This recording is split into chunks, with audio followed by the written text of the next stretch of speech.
one thing that we've heard from each speaker is really a common theme of access, opportunity, right? And one of the things that we're so proud of as the Illinois Legislative Black Caucus, the body, is the work that we've done to move us forward.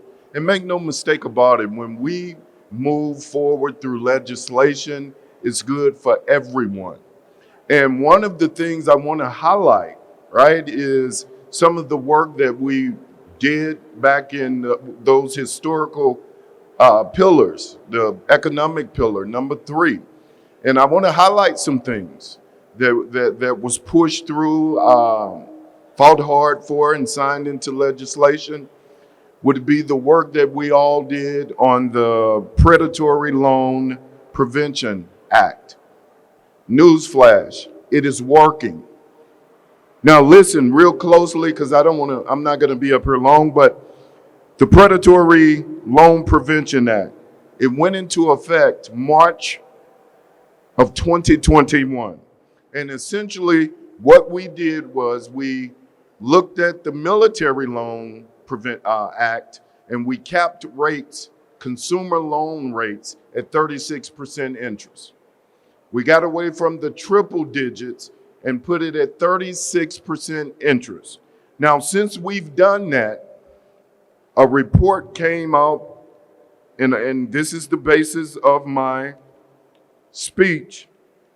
In January of this year, Woodstock put out a report, and it says, is it working, the PLPA? In 2019, consumers paid $607.4 million in interest and fees on payday loans, installment payday loans, auto title loans, and small consumer loans. Again, in 2019, $607.4 million. In 2022, after the PLPA went into effect, consumers paid $1,279 on those same loans, right? And that's a saving of more than $600 million.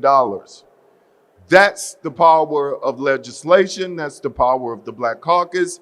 And even though that disproportionately impacts Black folk, brown folks, lower wage people, it raises all of us. That's $607 million that people have in their pockets that they did not pay on interest. Real quickly, prohibiting predatory payday loans has eliminated racial, ethnic, and economic disparities with respects to payday lending in Illinois. That's what we wanted, right? Thirdly, comparing a period before the PLA to periods after the PLA, bankruptcy filings decreased in Illinois more than in any other state, right? That's not coincidence. That's policy, right? That's the way it's supposed to be. Lastly, and so you got to understand, when we were pushing this legislation, we heard that, well, if you do it, we're going to close our business. We're going to leave. And we're not coming back. And they did that. They were true to their words. They closed business. They closed shop. But guess what? The sun came out the next day, the wind blew, and we moved forward. So, absolutely. Now, fast forward. Over $2.1 billion in loans were reported statewide in 2023.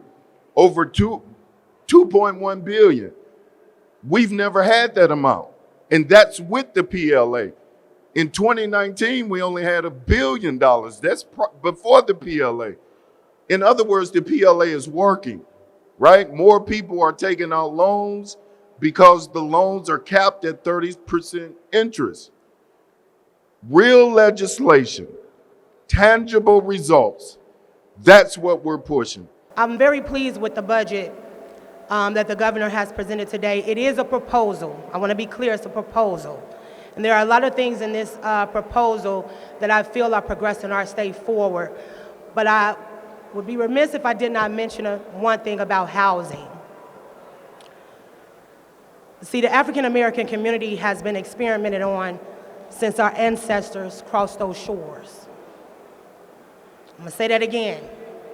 The African American community has been experimented and researched on since the day our ancestors crossed those shores.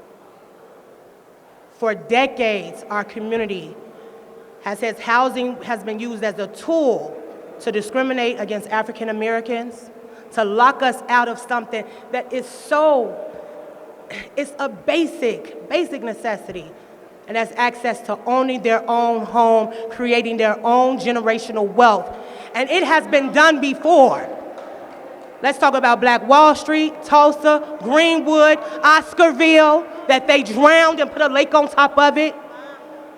Plenty of African booming communities have been drowned intentionally to keep Black people down.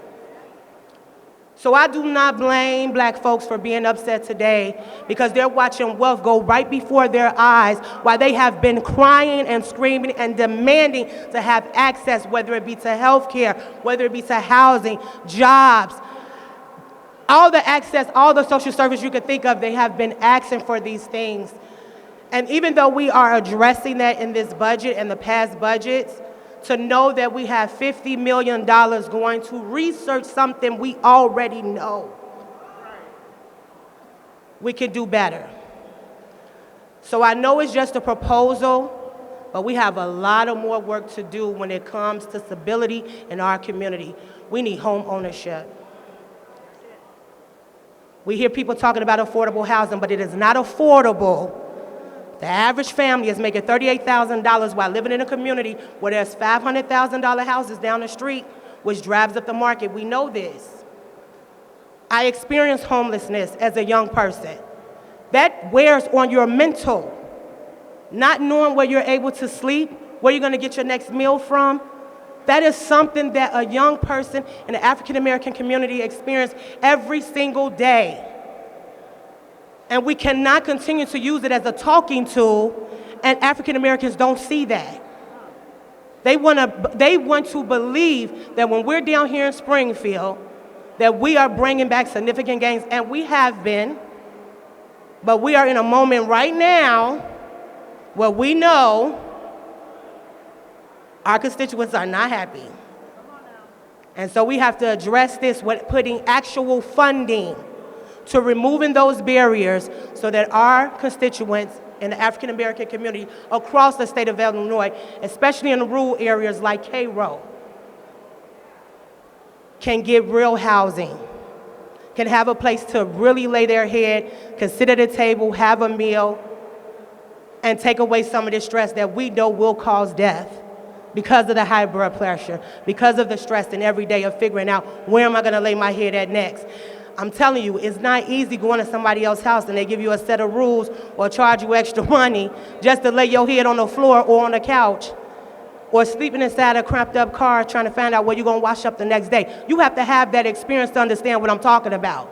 And so that has to reflect in this budget. And I look forward to having this continued conversation. But again, I want to thank my colleagues who have been here before me, who have laid the pathway to make these significant changes that we're seeing in this budget today. It would not have happened for leaders like Kimberly, Lightford, for the LaShawn Fords of the world, and all of those who came before me, but we still have a lot of work to do when it comes to housing. Despite our state's progress, health disparities persist across Illinois.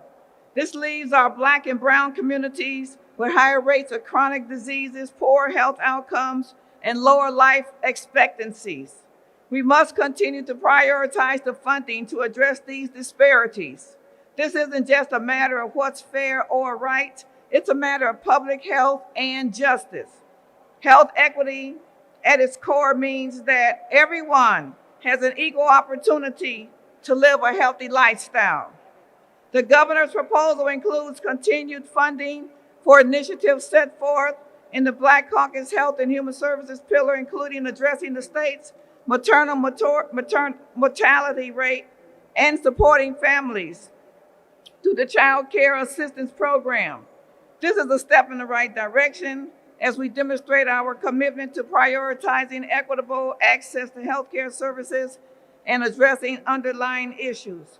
While we are encouraged by the governor's proposal, it's important to recognize the level of work that is still needed to reduce disparities and improve access to health care throughout the state. This requires our sustained commitment, allocation of resources, and focus as we negotiate the final budget that lifts up underserved communities. Illinois has a history of working to do what's right. Building on this foundation, we have the opportunity to further and strengthen our efforts to rectify injustices within our state's healthcare system. We finally have a governor that's not ashamed to say Black people. We finally have a governor that I heard say he was putting additional dollars into homelessness for Black people. And I was happy to hear that because as we address asylum seekers, I want to talk about Black folks who have been asylum seekers in their own homes and in their own communities. So I want to thank the governor for acknowledging Black people and the work we need in infant mortality and health care, all the disparities and inequities from across the spectrum, from education to health care to Safety Act to economic access. There's a reason why Black folks are born into poverty. The systemic racism that is embedded in state government and all the governments that run this country has been clearly designed to keep us from performing. And we know that we stand at a critical juncture where the decisions that we make today as Black Caucus members will shape the trajectory of our tomorrow. Among the most vital investments we can make is in the education of our children and in our young adults. K-12 education serves as the bedrock upon which our society is built. It is within the walls of our elementary and secondary schools that young minds are molded, where the seeds of curiosity and creativity are sowed. We cannot turn a blind eye to the reality that unequal access to a quality education perpetrates cycles of poverty and marginalization. It is our duty as Black Caucus members to ensure that every child, regardless of their zip code or their socioeconomic status, has access to a world-class education. So I appreciate the governor for answering the call to commit to bringing forth a new state agency to administer early childhood programs. We know that 3- and 4-year-olds in the Black community often show up unprepared for kindergarten. Representative Canty and I last year passed legislation to increase kindergarten to a full day. We want our children there, we want them ready, and we want them to be able to learn at the same pace, if not excelling all other students. So we appreciate the effort. Rep. Canty and I are carrying legislation to create the Department on Early Childhood Education. But we can't stop there because we're not in these state universities as we should be. The University of Illinois in Champaign-Urbana, our flagship university, does not have enough Black students in it, does not have enough Black teachers in it, does not have enough Black professors in it, does not have enough maintenance workers in it, does not have enough Black folks in the cafeteria. That is the responsibility for the Black Caucus to continue to work on. I know I'm supposed to talk about the proposal that the governor just mentioned in the budget, but unless we address all of these challenges, our communities cannot be whole collectively. So when I think about higher education, Representative Ammons and I worked on the pillar system for educational workforce development. We created a commission the Illinois Board of Higher Education Commission to create a funding formula for colleges and universities in the state of Illinois so that our kids would have equal access to a higher education. We're not performing at the level we should be, good people. We are not. Our kids are not in our state universities. It's up to us to get them there. So I want to thank the work that Carol and I have done. You're going to be hearing lots about that this session as we continue to move on. But our commitment to education is definitely not a luxury. It's a pathway to opportunity, and it's upward mobility. Our colleges and universities serve as engineers and innovation hubs. Further, it directs the board to regularly evaluate the impact of the implementations and create a strategic plan that includes Black folks in it. A strategic plan that's gonna move our communities. So today, as we stand firm on our commitment to become the architects of a brighter tomorrow, where every child has the opportunity to learn, grow, and succeed. Together, let's ensure that the promise of education remains within reach for all Illinoisans, and you better believe the Black Caucus is leading the way in this initiative. Let me first just say that first glance at this budget, I see a good start. I see something that we can build off of. I see the fact that taking out medical debt, which disproportionately impacts Black working class families, that is something that is huge for communities. That's something that's worth applauding. And to take that from Cook County to the rest of the state is in itself historic.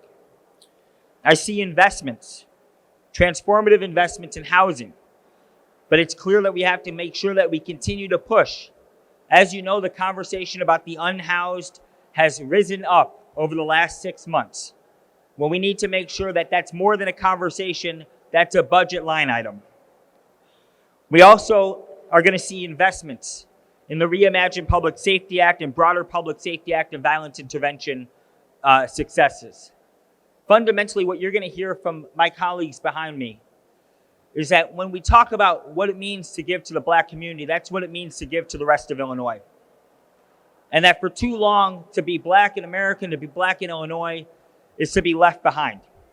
And though over the last 5 to 6 years, we have done much to move beyond a deep and painful budget hole, we've done much to be transformative when it comes to ARPA dollars. We are now entering a new era where we don't have the luxury of ARPA, but we need to make sure that we are giving people the luxury of dignity. And may that dignity come out of things like GRF and federal programs. That whether it's education or it's housing and it's violence intervention or healthcare, I repeat, if you give to a Black working class family, you're giving to everybody. That is why equity matters. Enough is enough when it comes to being forgotten. But I know we have a great start and a great foundation. We have a good governor. We have a great majority. And we have a great many leaders. And we're thinking forward. And we'll continue to push. Just this morning, I woke up to dozens of missed calls from my wife, Brittany, and our children. Because in the wee hours of the night, there was a shootout right outside of my house. My neighbor's windows have bullet holes in them this morning. A bullet pierced my window pane. But thankfully, my family was not physically harmed. But unfortunately, that's not the first close-to-home experience with gun violence I've had, and I doubt it'll be my last. During the pandemic, a 14-year-old I mentored was tragically murdered, just doors away from my home. There was a time where I lived a lifestyle that was leading me to that exact same fate. This is the harsh reality of gun violence in our communities. But something can be done. I believe that there's a path to reducing gun violence and giving purpose back to our youth who have been subjected to the ills of disinvestment and systematic neglect leading to instability, hopelessness, and anything but public safety for far too many Illinoisans. I believe that investing in the trades can give them that purpose. Becoming a carpenter changed my life, and it changed my trajectory. It gave me purpose, skills, and a sense of pride in my work. When we walk these halls as black legislators, we don't have the luxury to just be legislators. We have to be fighters for those who were like me, trying to find a way to escape the violence that's suffering in our communities every day. That's why I'm here to advocate for Illinois to put our largest investment in trade schools modern history, specifically targeting young black people in Chicago by providing accessible and high quality vocational education. We can give our youth the tools they need to build a better future and steer clear of gun violence that wrecked my home last night. Perhaps some of them may be here one day as senators. Investing in the trades is not just about teaching a skill, though. It's about offering hope, opportunity, and a pathway to a safer community for all of us in this state. Let's come together, invest in our future, to invest in public safety, and invest in the potential of our young people. This issue, like all of those we take in Springfield, requires us to come together as a collective, and I'm calling on my colleagues in the House and the Senate, the governor's office and the governor, leaders and members of the trades to join me in developing a comprehensive legislative plan to reintegrate the trades into our schools, our colleges, and most neglected communities like Inglewood and Auburn Gresham, where I grew up, where I live, and now representing the Illinois State Senate. Happy Black History Month, everybody. It feels really good to be in Illinois' capital as the first black lawmaker elected from my Senate district on the north side of Chicago. And I just wanted to lift up all the black people in the building right now for taking part in their democracy and shaping the direction of our state. One of the first bills that I introduced 3 years ago when I took the oath of office as a state senator, one of the first press conferences I organized called for a child tax credit in Illinois. And I am encouraged to see that the governor has included in his budget proposal a new child tax credit for the state of Illinois. But because this is personal for me, because I introduced that child tax credit and have led a movement to create one in Illinois for 3 years, because I know what it was like to grow up in a household where I saw my mother, a single mother, raising 2 children, up late at the kitchen table, trying to decide what bill she would pay. We had to forego doctor's visits in order to pay rent and keep the lights on and keep food on the table. And no family in Illinois, no black family, no white family, no Latino family should ever have to make those kind of painful choices. And so in this budget negotiation, we have got to push to make sure that this child tax credit is robust and that it puts a sizable dent in child poverty in this state. Because we know that a few $100s at the end of the month can make the difference of whether the lights are on at night or not. We know from the census that in 2022, 1 out of 6 children in this state was living in poverty. But you know what? That number more than doubles for black children. No one talks about it, but I'm going to talk about it today.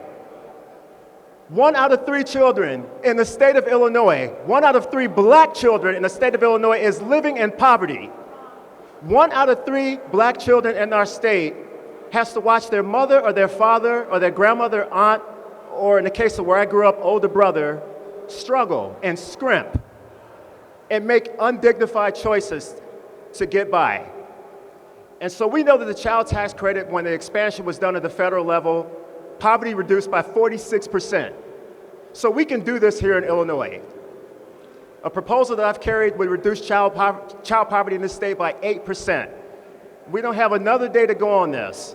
We can't come back a year from now, or 2 years from now, or 5 years from now, where 1 out of 3 black children in this state continues to live in poverty.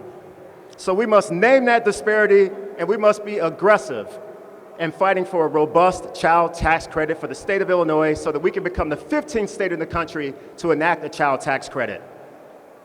That will be my North Star during the budget negotiations over the next several weeks.